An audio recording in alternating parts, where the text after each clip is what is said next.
people YouTube right here, the Malik Aaron, and I know there were a lot of videos on Friday. There were 3. Didn't mean for there to be that many, but my phone, I must have done something on my phone, which with Matrix Revolutions review, which means I had to make the Shield Evolution match separate. And it probably looked better as a result of that.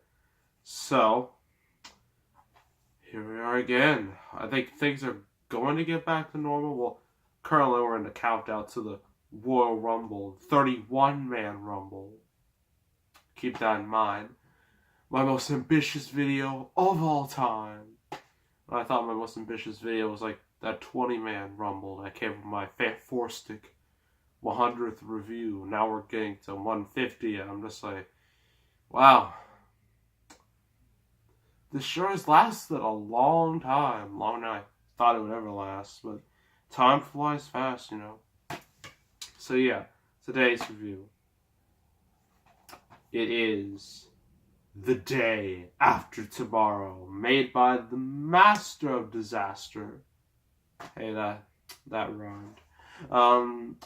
Roland Emmerich. If you don't know who that is, well, I'll explain to you.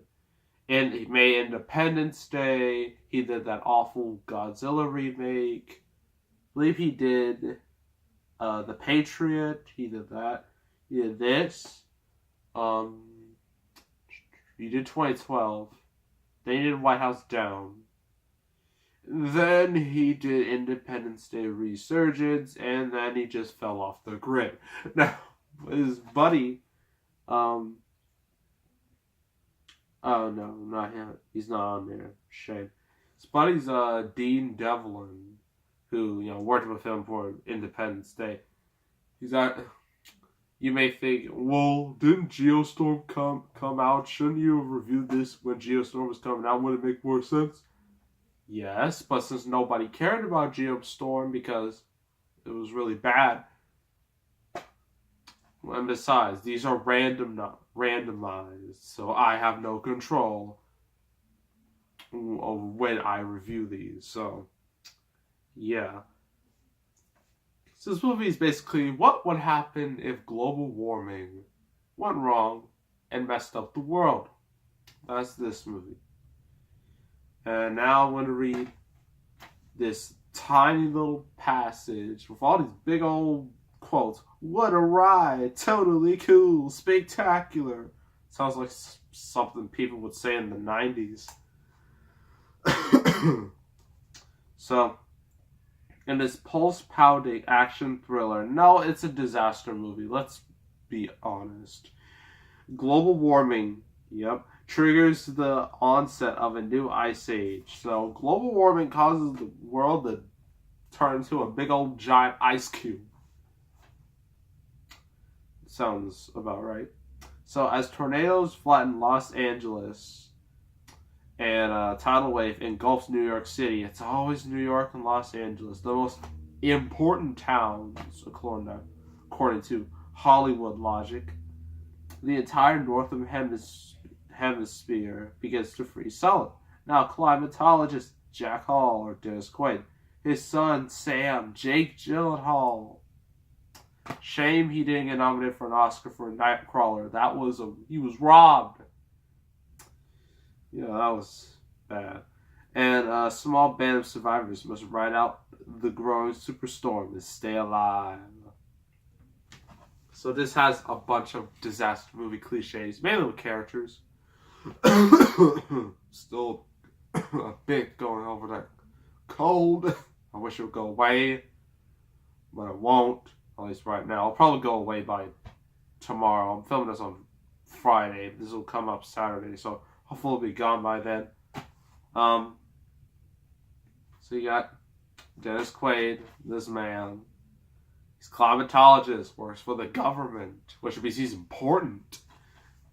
And, studies weather and whatnot, has a couple friends, whatnot, but then those little friends see that something's not right and something's going to happen that will cause everybody to either basically die But of course, in movie logic, the government says, "You're lying. You're a liar. Get out of here." Because that's the government for you. Because the government is clearly incompetent to listening in movies. Apparently. And he has a strange relationship with his son, as most of these movies do. He has his son, Jake Gyllenhaal, the GOAT. He has a couple friends. He has another unfortunate cliche, the black nerd cliche. I hate that cliche. It's so one note. Just, it's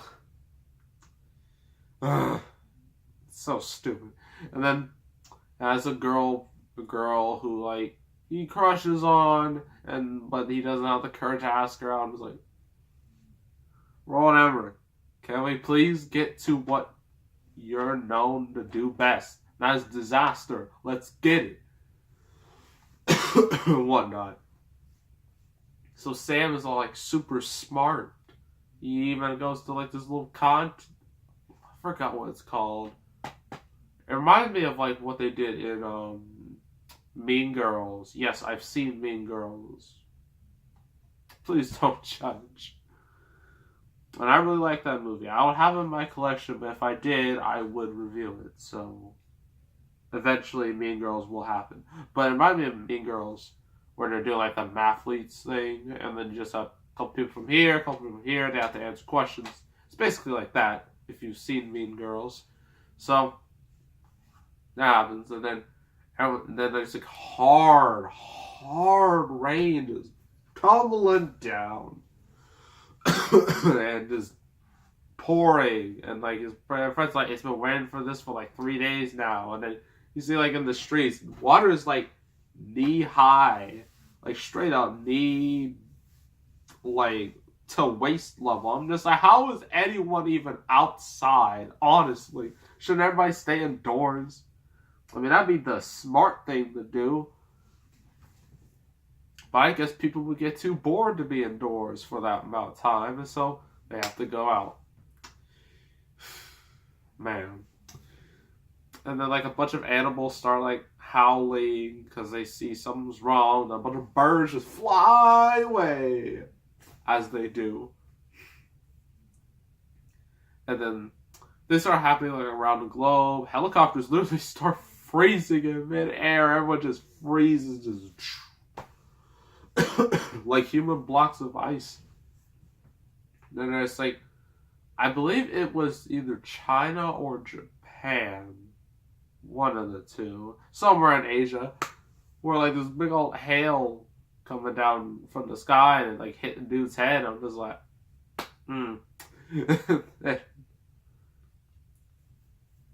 So all this crazy weather starts happening, then eventually a tsunami in New York happens. You know, tidal wave. It goes over New York City, which leads to this image of, well, in the future, it leads to this image. And in an awesome moment, see just the tsunami just ripping through New York. Everyone just screaming. It's just going through the streets and whatnot. It's fantastic. It's great movie magic, as they like to say. And it's what Roland Emmerich does best. Disaster. Making, like, disasters. And being that in some respects, well, some people like to compare him to Michael Bay. In some cases, that's true. Is that Roland Emmerich prefers disasters, Michael Bay prefers explosions. So there's a big difference. But Roland Emmerich, when he does what he does best, he does it really good. So Jake Gyllenhaal and his friends, they escape the tsunami somehow. They're all in the library because those things still exist. And a couple other characters here. You have smart characters. Bunch of smart characters. You got a homeless dude. Just a bunch of just side characters for the sake of being side characters. So they're all stuck in there, and it floods over New York City. Everything is underwater, and then the temperature just goes from, like, decent to right down to the negatives. Everything just starts freezing. It's frozen. Like, all the water that was there, frozen solid. So everyone can just walk on frozen water. There's like ships in the middle, like, and you're just like, wow, this looks so cool. Yeah, I would never, ever, ever want to be in this situation. Then a police officer, and then Jake Gyllenhaal says, like, no. What a shock. So Gyllenhaal and the rest of the crew, they're just stuck in there, and they have to wait it out. And then Jake Gyllenhaal's dad just wait. It's just like, I'm gonna get you some, get me, a dude, and another dude. We're gonna go find you. One of the dudes die because, you know, it's like hanging. Well, they're like tied together in a way so they don't fly away or something. And then, like, one of the dudes realizes that, you know, it's better if one of them goes than all of them go. So he makes the sacrifice and he dies. The other two live. They get through it. And then they arrive in New York, see this image, and you're just like, man, that's rough. But it gets even worse. So Jake Gyllenhaal company, well, I believe his girlfriend, Nia, she like injured her leg trying to help like this woman and her child from like their car and whatnot. So she's all sick and just like, we need medicine. So they go out. They have to be there at a specific time or else they're all gonna die. They're all gonna freeze. But then wolves somehow, some way survived a freaking tsunami. They somehow survived that. Either they were on really high ground or they're super wolves. Who knows? But they survived, and then they start attacking our heroes. They eventually beat them, and then everything just starts just freezing up entirely. Any living thing just freezes up like a block of ice. And they go, and then the best thing they have is just, the best option is burn books. Burn all the books, because it makes a bigger fire, I guess. So, by that logic, I mean, paper, but yeah, a bunch of paper, just throw books in there, makes sense by that logic. And though they do it, you think they're going to die, but they make it. They survive. And Nesquik comes and just like, son! And he's like, Dad, you made it! And then they all reunite in a stupid little lovey-dovey movie way. And they see helicopters, you know, in the sky. You know, the Earth is starting to go back to normal. And then roll credits. That's Day After Tomorrow. What do I think? Some people give this movie a lot of crap because it's not scientifically accurate. I'm just like, what do you think? Honestly, I mean, this is a movie. You know things are not going to be 100% accurate. I mean, Gravity was somewhat accurate. Interstellar was somewhat accurate. Contagion was accurate in terms of like scientific stuff. This definitely wasn't. This was a big old popcorn movie for 2004, and it was at the time where global warming was like huge. It was like a hot button topic at the time. So Roland Emmerich thought it'd be a perfect opportunity to make this movie, and he did. And a fun fact: this had the biggest number one opening ever for 11 years before Inside Out took it. This made like $68 million. And you're just like, what type of movie would beat that? Well, Shrek 2 was number one for like a second weekend. This was second. It was like a big old Memorial Day weekend. It was fantastic. And Hollywood wishes it would go back to that time, because Memorial Day has kind of become terrible for them. But anywho, yeah, massive hit, made over $500 million.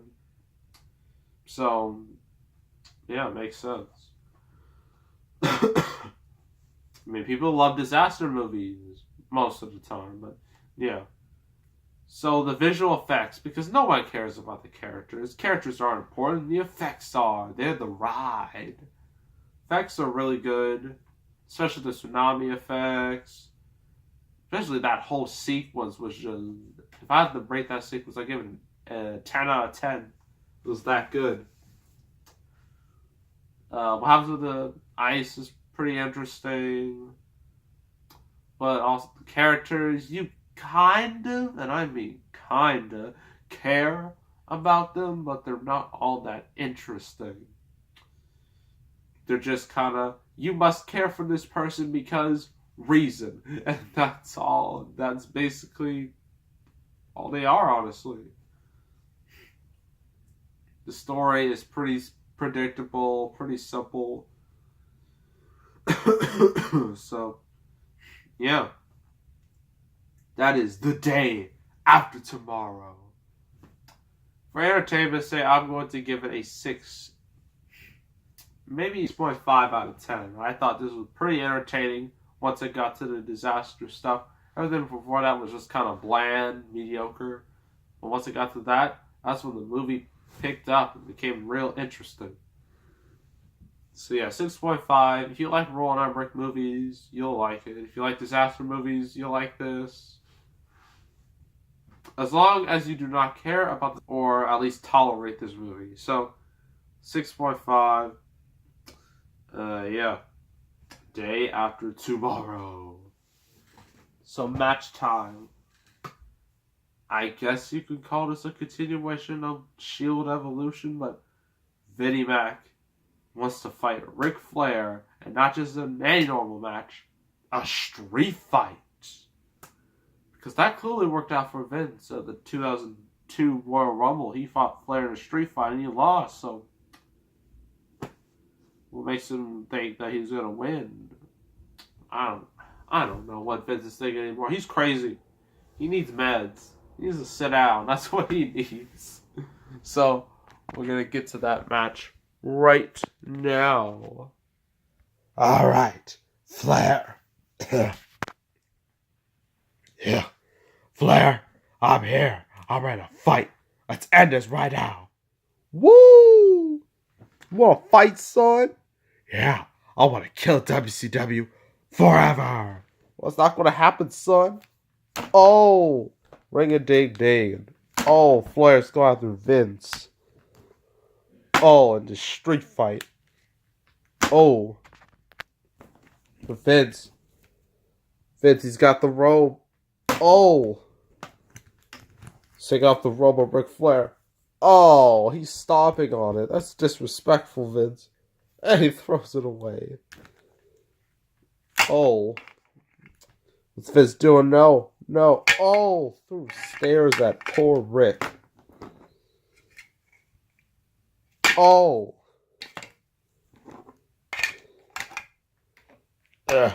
Take this. Oh. Vince, what are you doing? Well, so he slipped. Now I take advantage. Oh. Just pull that pile driver. Oh. Wait a minute. Whoa. Flair, what are you doing? Take off his shirt. So you see how flabby he is. Thinking he's all muscular. Flair, I'm pretty sure he is muscular. He's like 70 and he looks like a... So has big old muscles. But you're not undressing. This is... I'm warning you, Flair. If this goes any further, I'm gonna have to shut off this video. Stupid little shirt. No white. Does with the back. It's weird. Take off.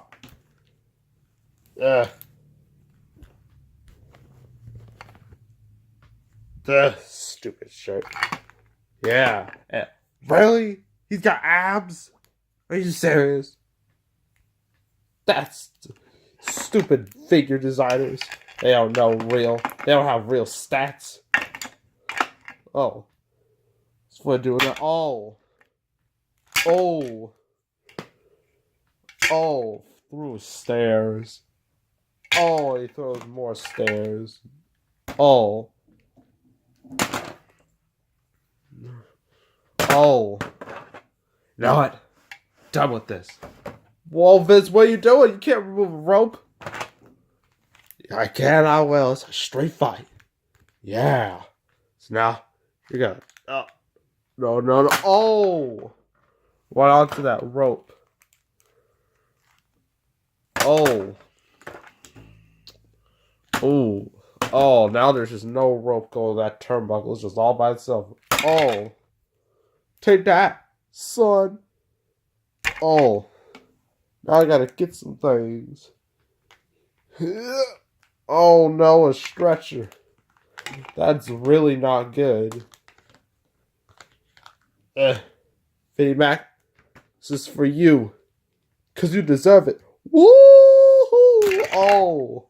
Flair just slid right off of Vince. With Vince. Oh. Right onto that stretcher. What's Vince doing the Rick? We got two old men fighting in a street fight. So it's better than I thought it would be. So what's Vince doing? Oh! Just threw it down. What's Vince doing? No. Oh my gosh. We got some tables, ladies and gentlemen. Yeah. Flair, think you're gonna disrespect me? The McMahon? Son. That's never gonna happen. Cause I'm Vince McMahon. Yeah. And, stupid breakable table. Let me do this for him. Yeah, there we go, yeah. Flair's under the table. This table over him. Now I'm gonna jump. McMahon, this is not gonna help you. Yes, it is. I'm gonna kill Flair. You're gonna kill yourself. That's what's gonna happen. Shut up. Now, here goes nothing. Oh, you broke one table. Flair's still there. You know what? We'll do it again. There you go. Oh. Why are you trying to murder Flair? Because he doesn't deserve to be in the Hall of Fame. Especially not twice. Oh. That's what he gets. Oh, I can't forget about this little thing. Oh, it's the WCW belt. Yeah. The so-called 16-time world champion. I'm the greatest wrestler of all time. Woo-hoo-hoo. That doesn't matter. Now, because of you, I changed this belt to the World Championship. Made stars. But it's all about you, Ric Flair. 16-time champ. Well, soon John Cena's gonna be 17-time champ. And then your record means nothing. Take this. Oh, belt to the face. What's Vince doing now? A leg drop. Like Hulk Hogan. Oh, you just broke your neck. And jeez. That table just will not break. It's like the table Dean Ambrose could break through at TLC. Woo! Time for me to go down to the table. Woo! Oh! Why won't that table break? It just doesn't give up. It's like John Cena. Never gives up. Definitely give up after this. Oh! Another ladder. Right to Ric Flair's face. And what's Big Ed doing? What's Big Ed doing? Oh! He crushed him. He crushed Rick. Now, well, the first of a final. Goodbye. Do this right. Oh, a stutter. And now, the final chapter. Everything ends. Yeah. No, Flair. No, Vince. No, Vince. No. If you do this, you're committing murder.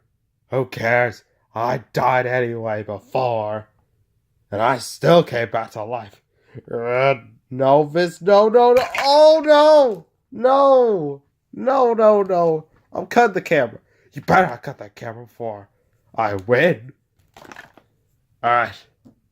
Feet are on him. Cover it. 1, 2, 3, 4, 5, 6, 7, 8, 9, 10, infinity. This is awful. You just murdered a human being. Their action figures will live. Unless we're broken permanently, then that's bad. But Rick, I killed your legacy. And your stupid little belt. Yeah, WCW dies. I'm gonna kill it again and again and again, and there's nothing anyone can do about it. Yeah, I'm the only person that matters. Not WCW, not ECW, not New Japan, not a Ring of Honor, and definitely not TNA, whatever that is. All about me, Vince McMahon. Yeah. Next review. Oh, it's Final Destination movie. There's only 2 of them left we haven't done. It's like 2 and 3. It's 3. Because I don't want to do this anymore. Oh, God. 3. Had the best deaths in my opinion. Oh, yeah. Benny Mac wins. He killed a man. Yeah. You know, that's it. Make sure to subscribe, like this video, leave a comment. I'm done. This is just awful. Yeah. And I'm gonna win the Rumble. Okay, you know what? Goodbye.